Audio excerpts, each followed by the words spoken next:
Hey everyone, nice to have you here today. Still that I see that people are joining. Thank you so much. Yeah, welcome. Today we will be speaking about, in this webinar, we will be speaking about what makes HCPs return and what the rules of the medical engagement and medical portals. I'm Alex, I'm the CEO of Digitalia, and for the next, let's say, 40 to 60 minutes, I will be your host.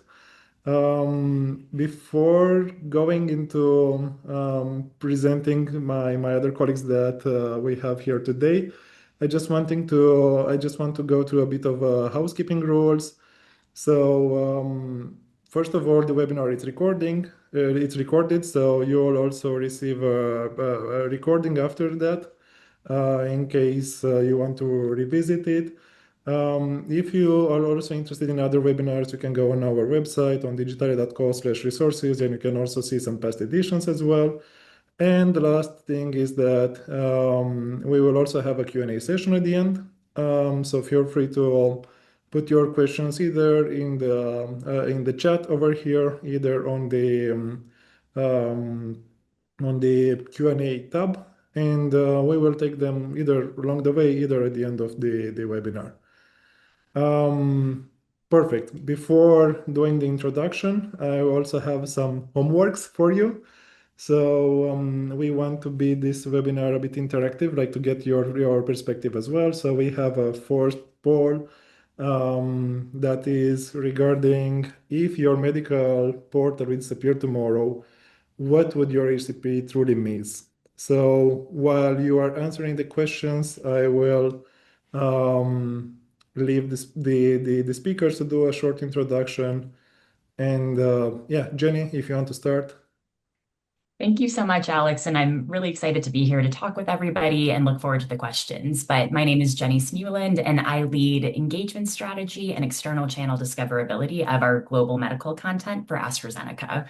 Really, what I'm trying to do is turn what tends to be static content experiences into living systems where we're looking and understanding what our customers are doing, what their needs are, and understanding how we can best meet that need.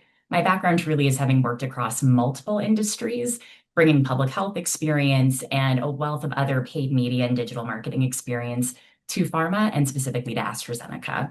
And really, my background and my perspective is that we have a responsibility as organizations and as companies to meet the needs of our customers. We have first party data at our fingertips, but we also have third party data that we can start to stitch together and understand how to best meet the needs of customers. So everything that we're going to do and talk about, whether it's for medical or any other purpose, should be all about how we use data and intent signals to truly understand how we can best meet what people want. Thank you. Ricardo, maybe you can Yeah, go so next. hello everyone. My name is Ricardo Melo. I work in Amgen. My background, I've been working for the pharma industry for more than 18 years, most of my time in medical affairs.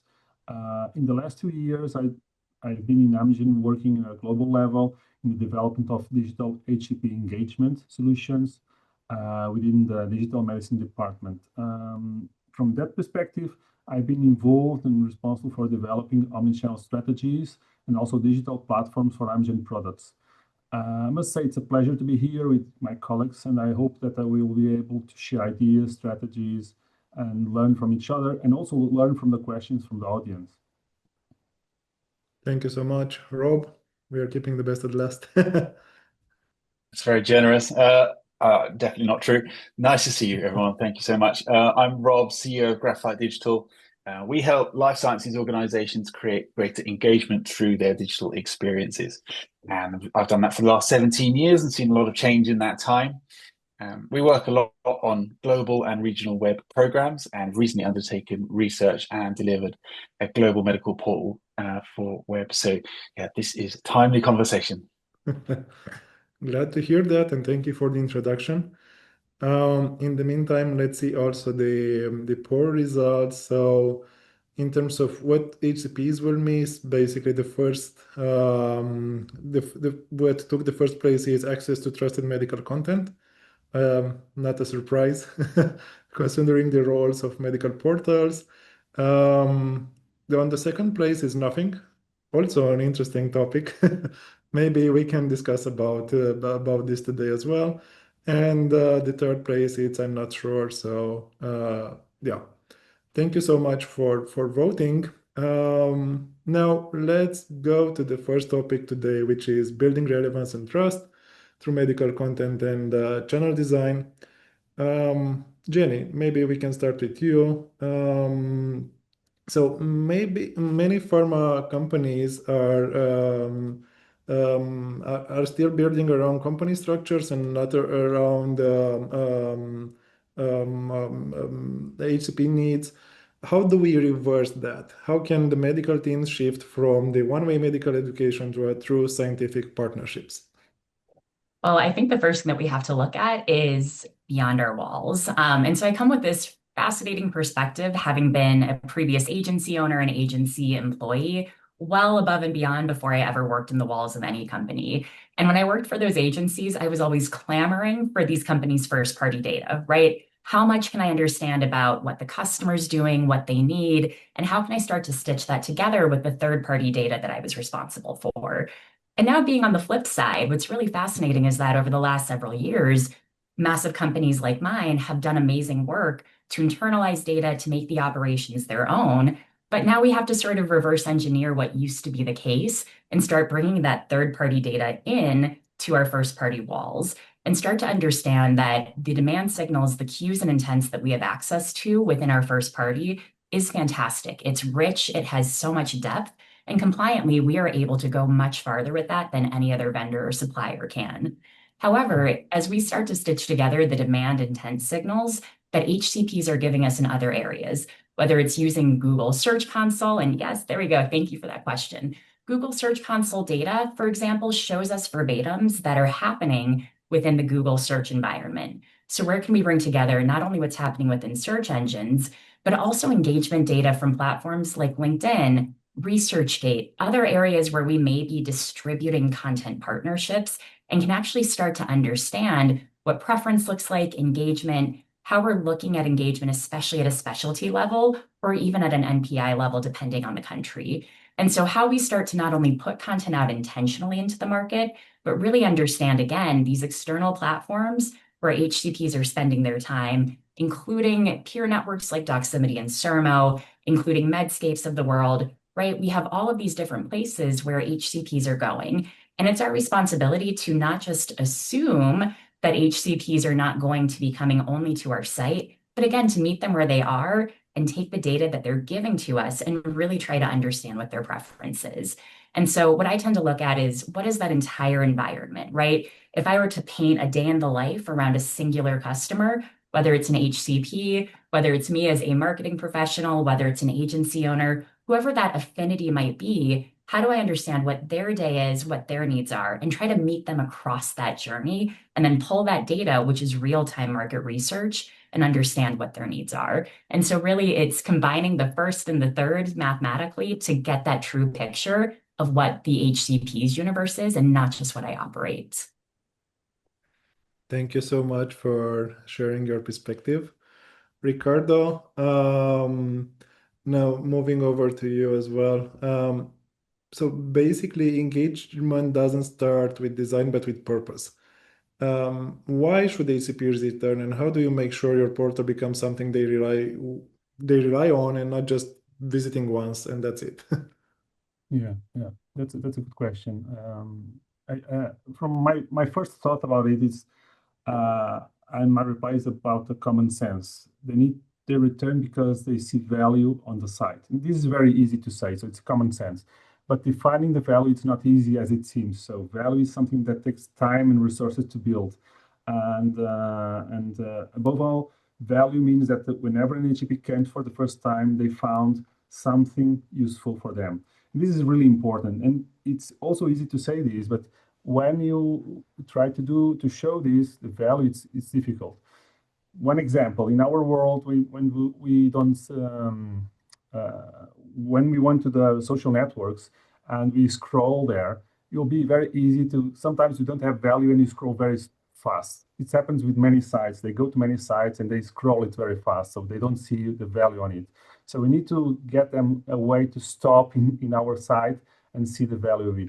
So coming back to the value for the HCPs, HCPs should be able to return and find information they need for their clinical practice, for information for understanding the disease, but mainly for information to understand the product himself.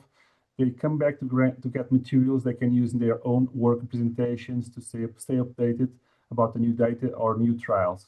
Important notice here, and connected with what Jenny said just before. This only happens if we are able to do what Jenny was saying before very well. So using the data and trying to understand their behavior, okay? On top of these returns, why they return? When we say return, it takes the time and effort to build this return. They will not return the first time you share a site with them. They will not return the first time they see at the site in LinkedIn or the MSL share with them. There's a need for a well-orchestrated communication across different channels, so MSLs, Congress booths, LinkedIn, social networks, standalone events, or even in partnerships. So we need to expose the site in several different ways in order to be able to get them to return back and see the value in it. So they will not see easily the value for the first time they came to the site. The value is something that we can construct with time, with social networks, with the data we collect, and the way we transmit these to the HCPs. Thank you. We discussed about HCPs in the center and data to make our decisions. We discussed about the purpose. Now, Rob, let's discuss about the design as well, which is your specialty over here. How does design help transform the portals from information hubs into ecosystems that feel alive and connected? What's your perspective on this? That's a great question, and one really relevant for now, I'd say. So around that distinction between ecosystem and information hub. We know that an information hub can give you answers, right? But getting answers today is very easy for everyone. You can easily get them through ChatGPT or Claude or other sources. The opportunity is in creating an ecosystem, i.e. channels that connect people with your organization and truly support the healthcare professional, and in what I'd call a digital customer experience. Have you heard the term VUCA? It stands for volatile, uncertain, complex, and ambiguous. And it describes the environment or the mindset that HCPs work in. Their reality is that their patients come and they don't match their clinical studies, right? They don't just need information, they need to gain personal confidence in how your product aligns with their patients' needs. And the way they build that confidence comes through the process of gathering and deliberating on evidence. And we can help them with that in good UX design. So supporting the development of their understanding by connecting scientific evidence with context and with clinical intent. So the digital customer experience design opportunity isn't about pretty colors or decoration. It's about decision support in the user experience and the content strategy, and to help them navigate that inbuilt uncertainty instead of ignoring it. Thank you. Very deep perspectives from everyone.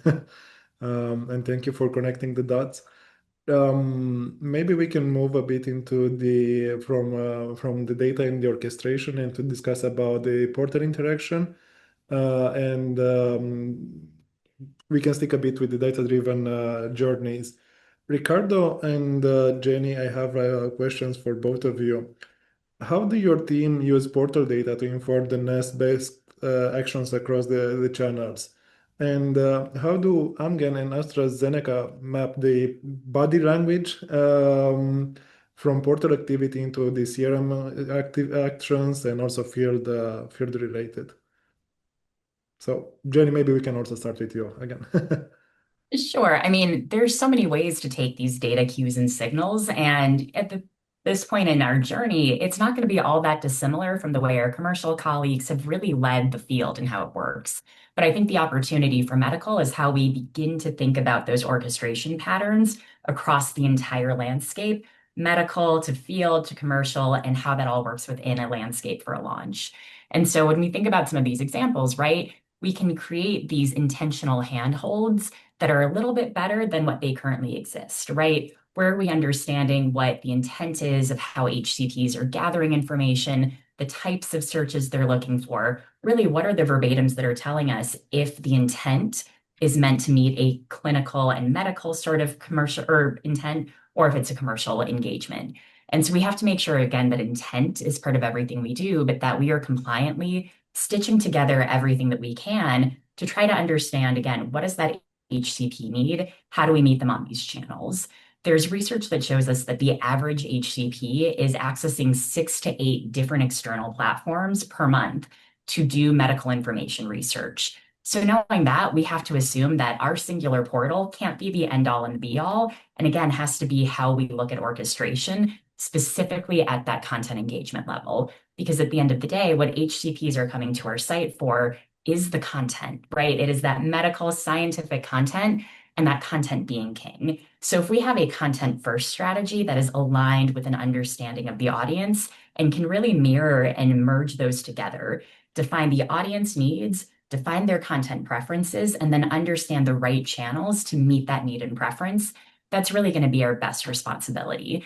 And as I go back to, again, that notion that we need to start pulling down all of the gaps and bridges that exist between a medical and commercial handoff, I go to my previous experience and I mention everybody that I love digital marketing. I've done it for so long, and specifically to healthcare providers across many industries. But what we're talking about is not unique to the healthcare industry. In my previous organization before AstraZeneca, I led digital marketing for the member benefits division of a teachers organization. So like HCPs, a singular sort of affinity customer. And we had the same challenge where there was a political organizing arm of this organization. There's the member benefits division that I ran. And then there was also the recruitment arm. And to the members, they did not care, nor do they need to be responsible for these 3 different divisions that have 3 different responsibilities. In their eyes, they are one member that had one brand that they were trying to engage with. Now, pharma is a lot more complex. Brands at a manufacturer level certainly are not the case that are the most important. However, as we start to understand that our HCPs have offered us signals, they've raised their hand, they've logged into our portals, they've given up use of their cookies, right? They've told us that we are allowed to use this data to make their experience better. And so it really is our responsibility to compliantly push those bounds and make sure we're using the data that's been offered to us, whether it's, again, our first party or that third party engagement data that we can get access to in many different ways to write the story for them and offer them better solutions. Thank you. So picking up what Jenny was saying,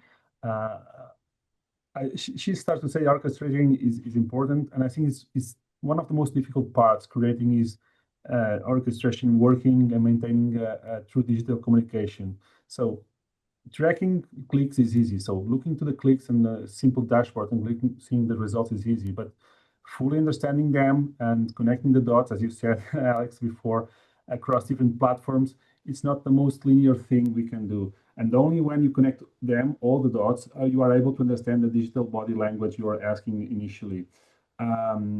If earlier we discussed that why HCPs return to the site and how we need to engage with them effectively with value if possible. In this orchestration, I'm talking now about internal orchestration that Jenny was mentioning before. This internal orchestration and mapping of digital body language, it's also important to show internal stakeholders the value of the platform for them. So these orchestrations need to show them something in order to have their support. Whenever we are able to understand HCP behaviors in a clear and easy way, we can use this information as a valuable input for the internal strategy. So when we say this data is important, the feedback is important because we can use something, we can do something with it. So how do you do it? I'm talking from our personal perspective. During the development of our platform, we connected with a lot of different partners, internal partners, to understand internal stakeholders, to understand how data flows, how it's stored, and how it's shared through the dashboards. And with this data analytics and with this work, with this overview, we were able to define how to present the data to internal platform users. So the people that are trying to understand something from that. So it becomes more than just data, it becomes value. So picking up the initial comment I made, we need to have value for for HCPs, and need to show value for internal stakeholders also. There's two values here. You need to have both of them to be successful with the project. So while we orchestrate the communication channels with HCPs, we also need to orchestrate the data flow. That's the summary of it. And I must say that it's sometimes much more complicated than it seems. So I'm just saying in a very easy way, but even after 2 years working my project on a digital platform, we don't have a perfect data flow or a grand orchestra of data. So I assume that even working on this for a while, it's not an easy thing. But if you do it well, you're going to be successful. Thank you so much. Really insightful points. Rob, now also moving a bit to you as well. But before that, let's involve a bit the attendees as well. So we have a second poll. What is holding your organization back from turning the portal data into action?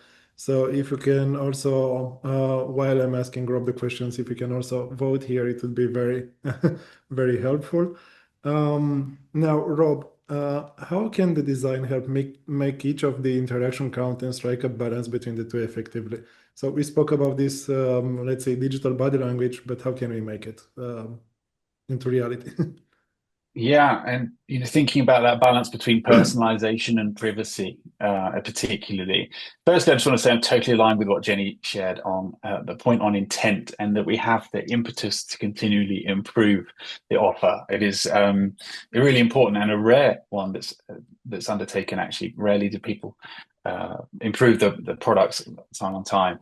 But also Ricardo's point, the focus on the value alignment and getting that internal value and the external value working in harmony. That's really important from a proposition perspective. But that tension between personalization and privacy is one of the biggest design tensions in pharma digital, and it's hard to get it right. The business wants users to log in so they can track, personalize, and continue the experience. But the visitor usually just wants an answer quickly and anonymously. And those tensions are pretty pervasive. But without that login, personalization is difficult to achieve. And so the real question becomes, where in the journey do you earn the right to ask for it? And comes back to that value proposition piece. And this is where design can help. From a UX perspective, it's about shaping that journey, giving value first, then inviting more engagement. And that approach is what we call progressive trust, in earning the right to personalize first by demonstrating the value. And so when design and that user journey supports that balance, you get experiences that really feel respectful and transparent and genuinely useful to people who want to use them. And frankly, your customer is much more likely to engage. Thank you, Rob. Also for connecting the dots. In the meantime, let's have a look on some of the poll results. So yeah, the first place is taken by the lack of integration with the CRM and the marketing systems with a 40% of vote. Then 28% it's regarding data lives in silos. And on the third place, 16%, we don't have visibility into portal analytics. So yeah, thank you for sharing this with everybody. Now there is also a question in the audience that maybe we can take it right now. It's from Haydar. What business value have you already received from ACP platforms? Can you share something that comes, the first thing that comes into your mind, maybe? And that's also available for you, Rob, from your experience with the clients in these years. Yeah, I mean, and I'll jump in, really the business value, because we can't look at ROI, obviously within medical, let alone in any of the ways that we would look at it from commercial. Commercial, you're looking at digital engagements, how they relate to an end prescription lift. Whereas what we're doing on the HCP and medical portal side is trying to make sure that we are providing equitable access of information and that we're truly making sure that that information and scientific content is as accessible as possible. Because we've got ways of certainly quantifying, on a business by business basis, exactly what some degree of a medical interaction could do for the ultimate pathway. And that's for people way smarter than me within the company that I work for. But at the end of the day, what my responsibility is to make sure that we've increased the reach of our content as much as possible, especially within a company like ours that has a massive pipeline and needs to make sure that we again provide equitable access to that information digitally, which is typically the way that HCPs are now able to get that. So it's really how are we closing care gaps, and that becomes that really big business impact for us. Yeah. And before Rob's answers, I can add something. And Rob already used the word I would like to use here. It's trust. I think the medical websites can give some more trust to HCPs than commercial websites.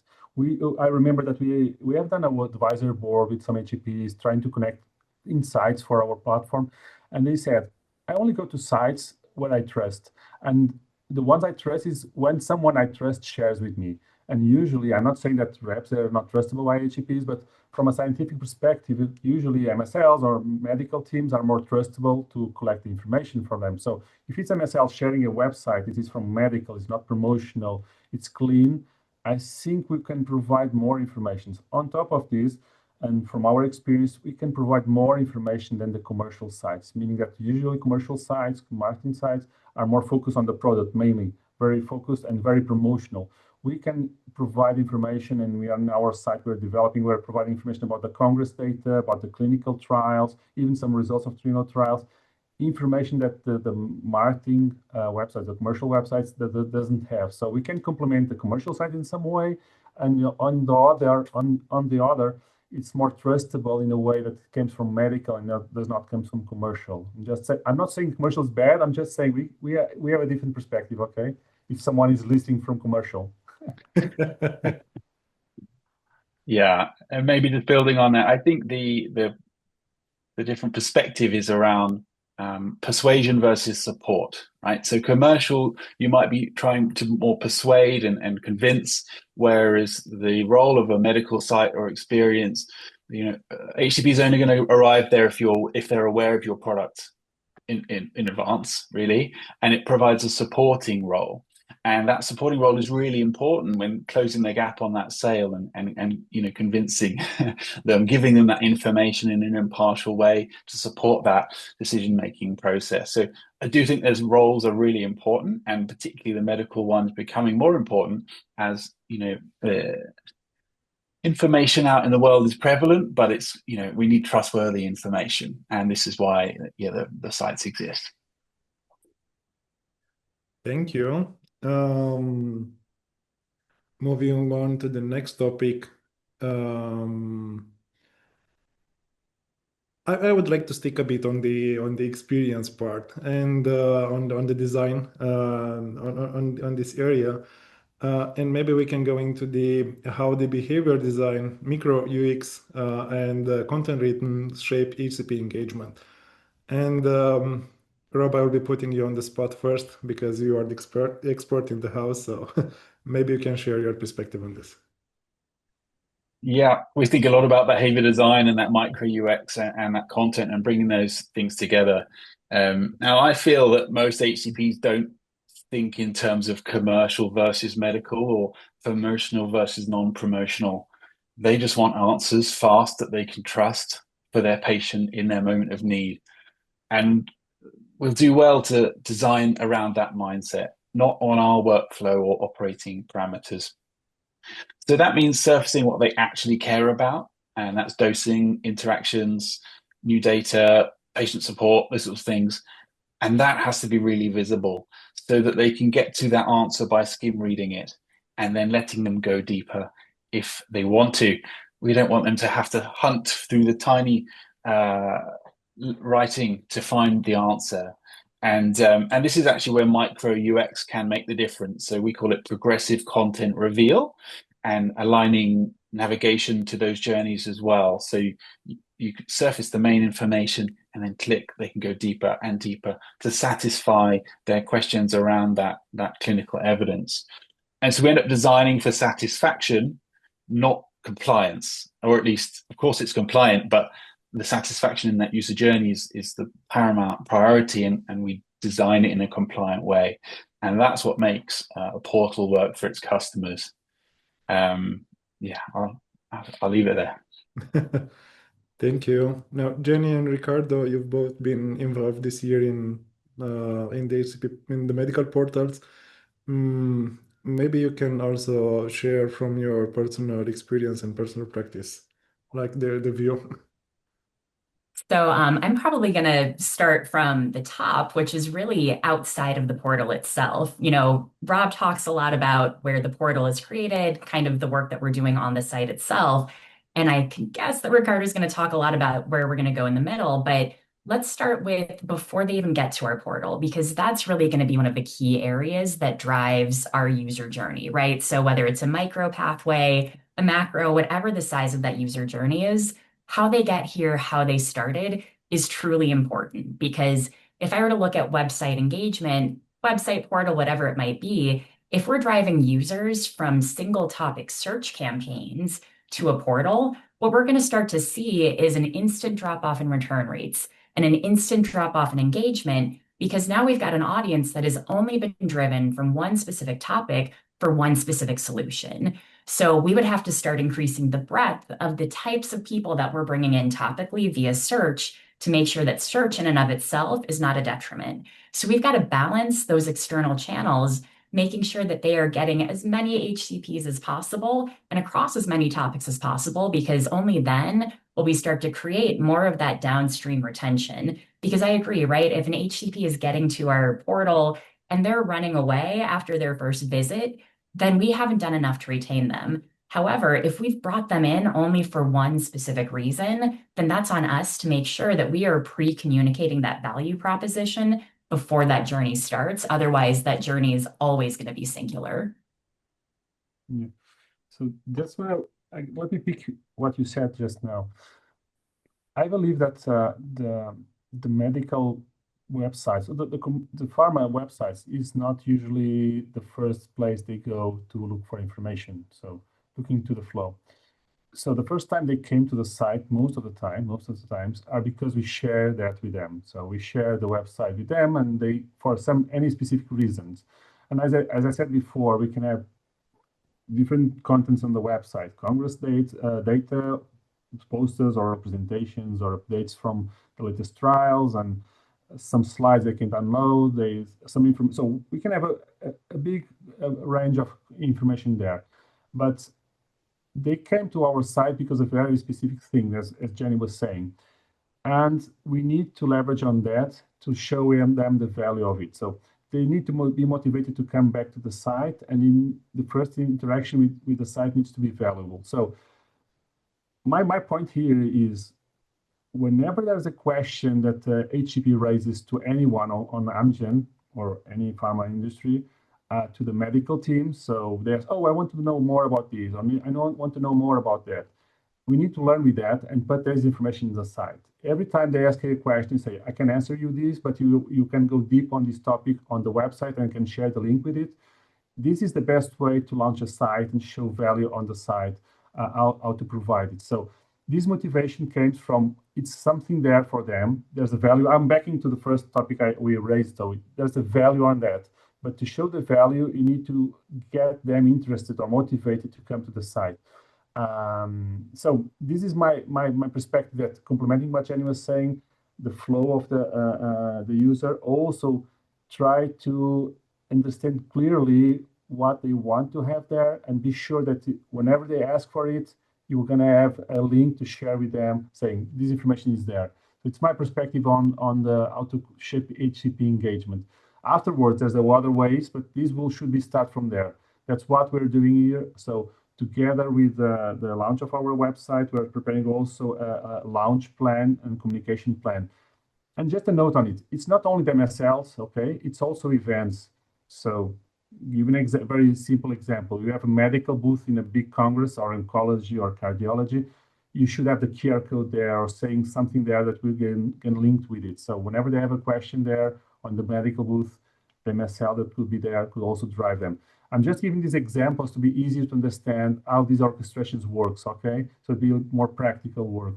But anyway, I fully agree with what Jenny said before and Rob, and I think there's a way to motivate the HCPs. We just need to learn which is the right way. Thank you. if I may just very quickly, I think Ricardo, that's exactly right. And what you're describing there, in one sense, is that ecosystem of channels where you're cross-referencing and connecting and supporting each one, which is potentially slightly difficult in our siloed organizations, but actually essential in presenting that omni-channel or that consistent experience for that customer, and something certainly we'd recommend. Excellent point. Thank you for this. Yeah, we have, let's say, 10 more minutes from this webinar, so maybe let's make things a bit more interesting. Let's go to a fire round, and I will have one or two questions for each one of you. I will start with you, Jenny. What's one metric that tells you an HCP is truly engaged?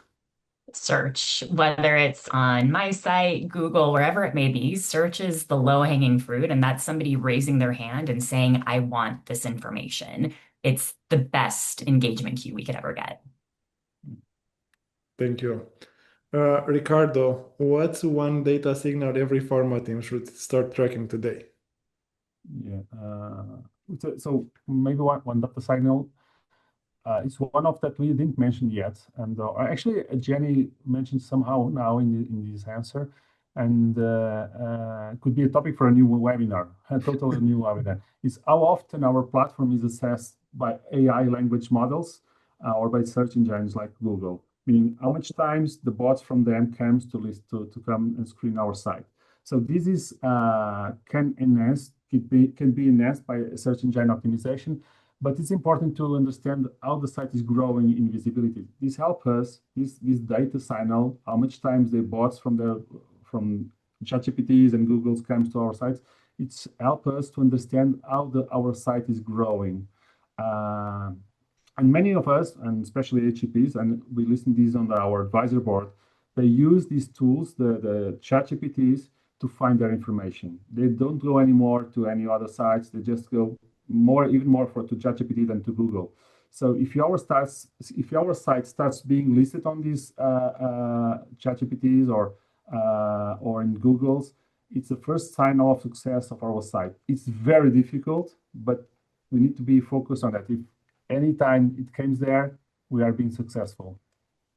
Well, and one thing just to jump in with this too, team, this is so important. The industry is changing, right? Two facts to leave you all with exactly to what Ricardo was saying is that what we're going to start to see, not just pharma, not just healthcare, but every website in the entire globe is going to see traffic declines year over year because of AI summaries. We're already seeing it at a rate of up to 25% loss in clicks from search results from 2024 to 2025. That's juxtaposed, though, against a 5-time increase in the rate of search. So these impressions that are happening in search engines or in these AI summaries. And where this relates to pharma is that recent studies have said that 78% of HCPs assume that pharma companies are already participating in AI summary needs. So we as an organization need to not only have our portals built correctly, but when we consider that portal is, again, a content ecosystem, right-sizing the content for an industry that is kind of already moving past us. And again, our HCPs assume we are already doing this work. So it's a responsibility. Just a note, Jenny. During our project, one of our senior leadership said that they don't want the site himself. They just want the site to be searchable by ChatGPT and other tools. He mentioned these clearly. It was very fun because I thought initially I was doing a site. He said, okay, you do the site, but the site needs to appear on the ChatGPT search. It was fun. Yeah, same conversations. Yep. Yeah, it's a hot topic right now, the GE, or maybe we will have a future webinar specifically on this. Just to teach people how to do it with some experts. Perfect. There is also an AI topic, so we will get back to that, strictly related to what you just mentioned and with the questions in there. But before that, Rob, you are not escaping the fire round. So I have a question for you as well, which is, what's one design element that always improves trust? I think Jenny already said it. actually, which is designing your UX and content for intent. And so when a healthcare professional feels the experience, understands what they came to do, and helps them do it quickly, trust follows naturally. So every click or piece of content should say, "Yes, we get you. Here we are," and that's more powerful than brand or visuals. It's what builds trust. To Ricardo's point as well. And I must say, Rob, one of the things initially when we were developing the project was how much money will we invest in design? So in this initial part, it's okay, design, there's a lot of options. And the best advices we get is invest more than you think initially, because the design initially will be very important for the impact you can have close to your customers. And sometimes it seems that it's not really important, the design, but with time you will understand that these designs makes the difference. So just to complement what you were saying before. Oh, Ricardo, you can join my sales team. Alex, please clip that up and push that out, okay?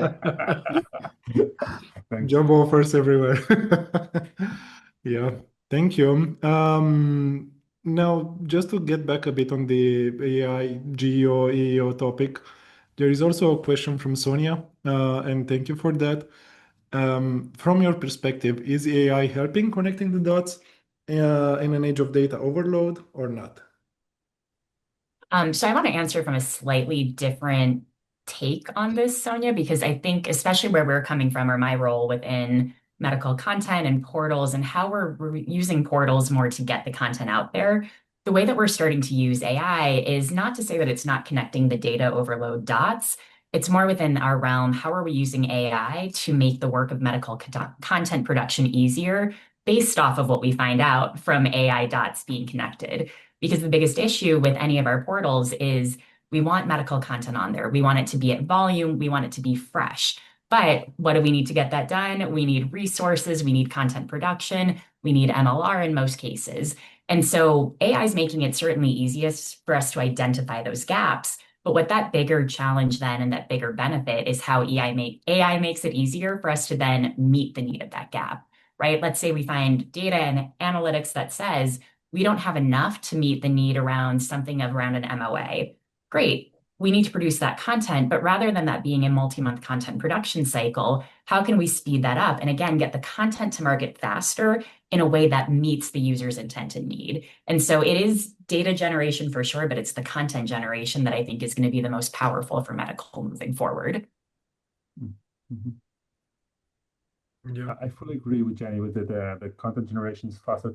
I think the word for AI is not because they will do better work, they will just speed up. I'm just repeating what Jenny was saying actually.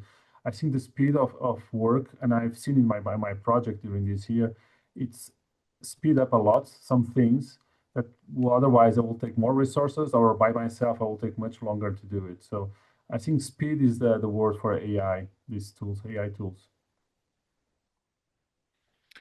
Thank you. On that question, it's a really good one, Sonia.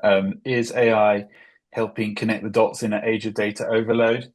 Yes, obviously, from a user experience perspective, it's absolutely helping connect the dots for customers or for users in terms of making decisions and supporting those decisions.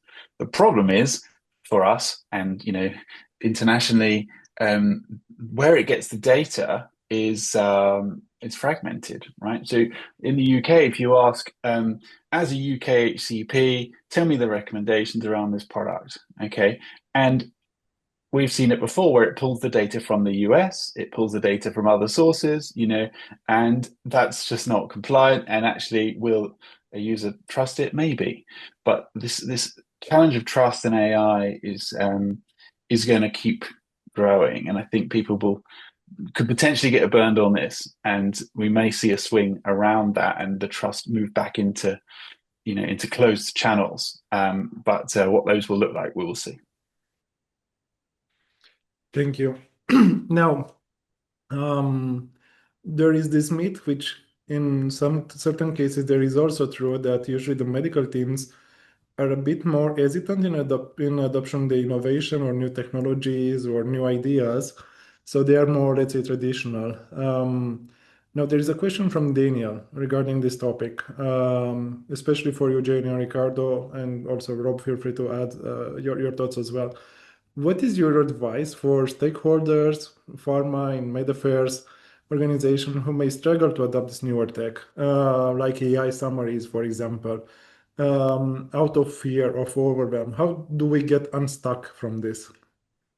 I mean, my experience, right, and what I've seen on my end of the business is it's not even a fear. I think it's complete open-mindedness. I think that medical is very, very much under-resourced compared to commercial, and it's typically a resourcing challenge, right? Tell me how to fit this into my day when I'm already trying to meet this clinical demand and ensure that what I'm doing continues to happen. And so there needs to be ways that are created, paths, methods, trainings to help these teams adopt instead of putting them in position of figuring out how to force adoption themselves. But I've seen nothing but open-mindedness, but also teams that just they need a roadmap. Jenny, I was smiling when you said under-resourced. So I was thinking the same. Medical usually is less resources than other teams. And this is sometimes is impactful. It's easier. If you have more resources, you're going to speed up more things than whenever you have less resources. So you need to be creative somehow. So you need to be creative. With less resources, you need to spend your money or your resources in specific tools and specific defined tasks.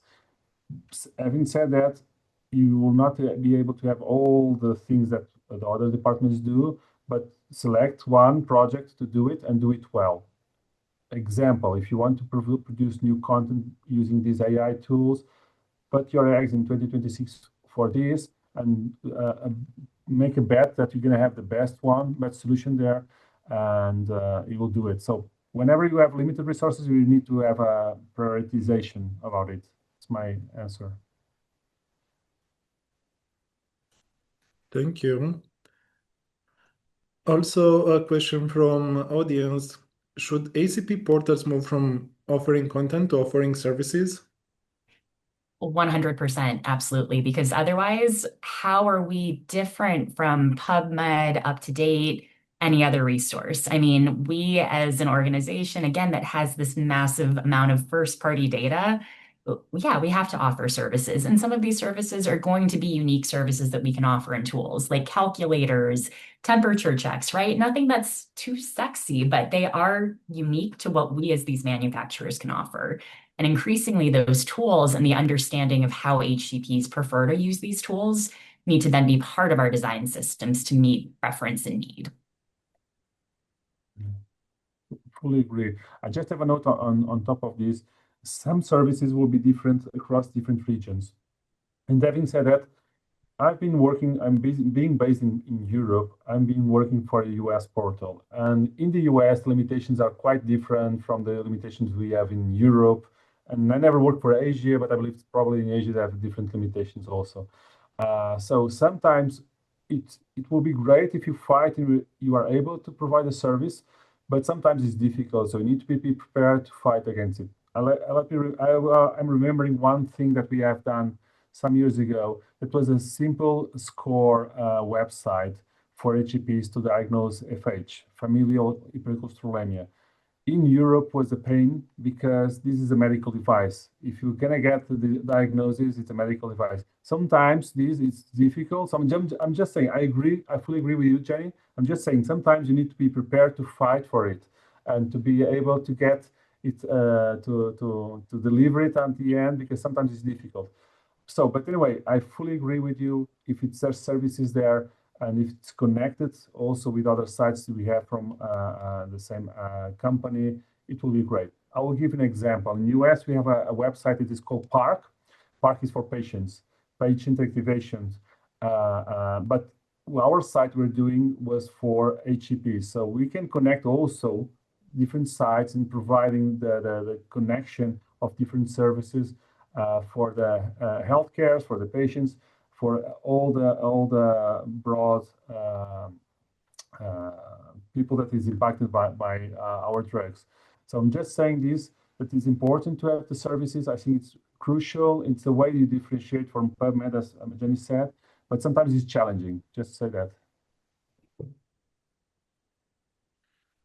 Thank you. Rob? I wonder if I can take another question, actually, Alex. Oh, I'm of just course. seeing over here the question about personalization, and I've seen it done, and it takes a lot, right? It takes a lot of effort, and have to get logins and create a user journey that really refines and works well. And so the question I'd ask is why? Why are you trying to increase your, enhance your experience with personalization, and what are you going to do in that? If you haven't got a lot more to offer through different user types, then it's actually probably better to focus on doing the basics incredibly well before you go and do personalization.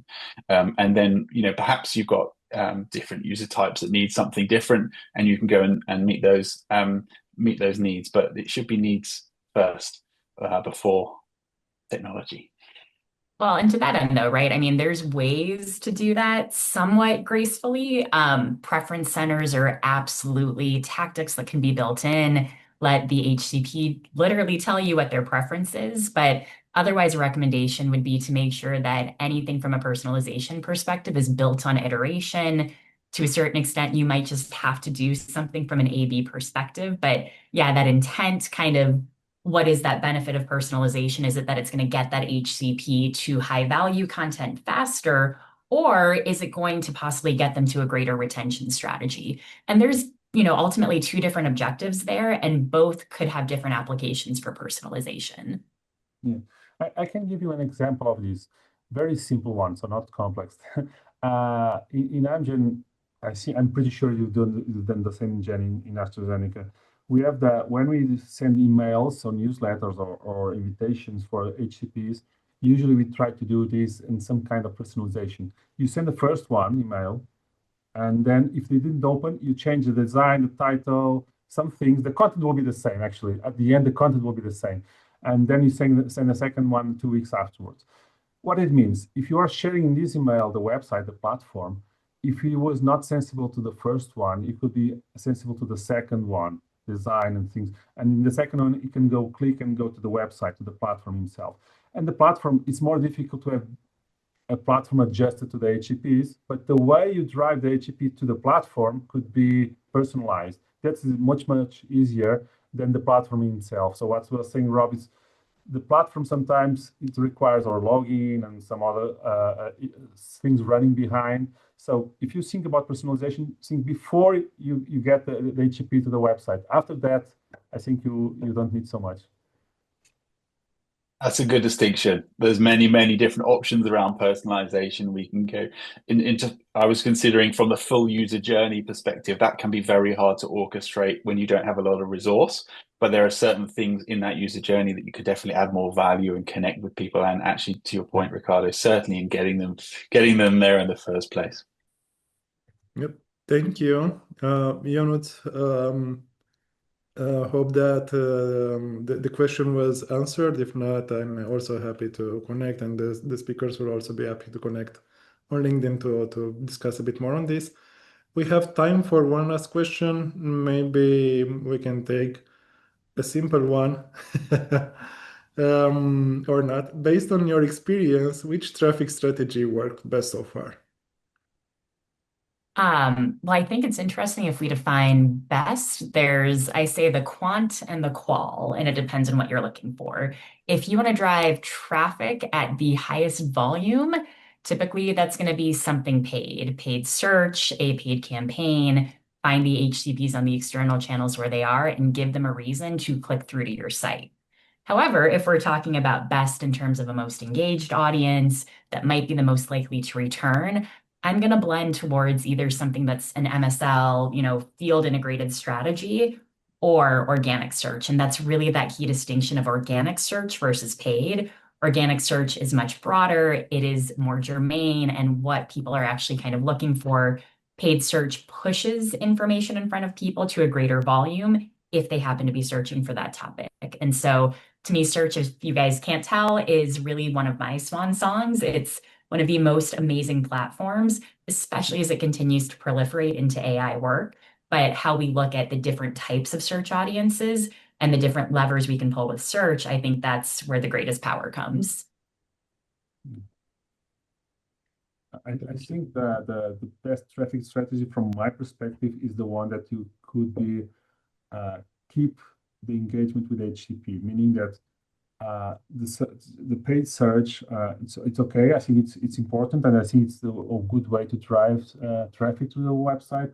But if you define a good strategy of communications from our medical teams, and you measure it also, it's possible to do it very easily with in the dashboard. And what I'm saying is if you have the MSL or the medical teams sharing directly one-to-one the link to the website or a newsletter or whatever it is, or a medical booth or an event, the site with HCPs, and explaining in the face-to-face or in the email the reason why they are sharing the website, it's the way that the best way to the HCP to trust in your site. And if they trust, there's a possibility that they will come back again. So I'm just saying, from me, the best traffic strategy, it is the direct communication between the MSL or anyone from medical with HCP, showing the value of the site before the HCP reaches the site. I agree. It's those two things. Make a really valuable experience that people want to engage with and get lots of value out of, and send loads of traffic. You need to phone Ricardo and Jenny on both those things. Perfect. We do have two more questions, but we are running out of time, so we will try to answer that, let's say, online, and follow up with you after this webinar. Until then, thank you so much, Ricardo, Jenny, and Rob, for being with us today and for sharing your experience. For the people in audience, you can reach out to them via LinkedIn and connect with them and follow them there, and share your thoughts as well. And in case you are next week at Next Pharma in Vienna, me and Latif, which is Rob's colleague, we will be there. So happy to have an in-person meeting as well and grab a coffee. Until then, thank you so much and see you next time. Thank you. Bye. Bye-bye. Thank you all. Bye bye now.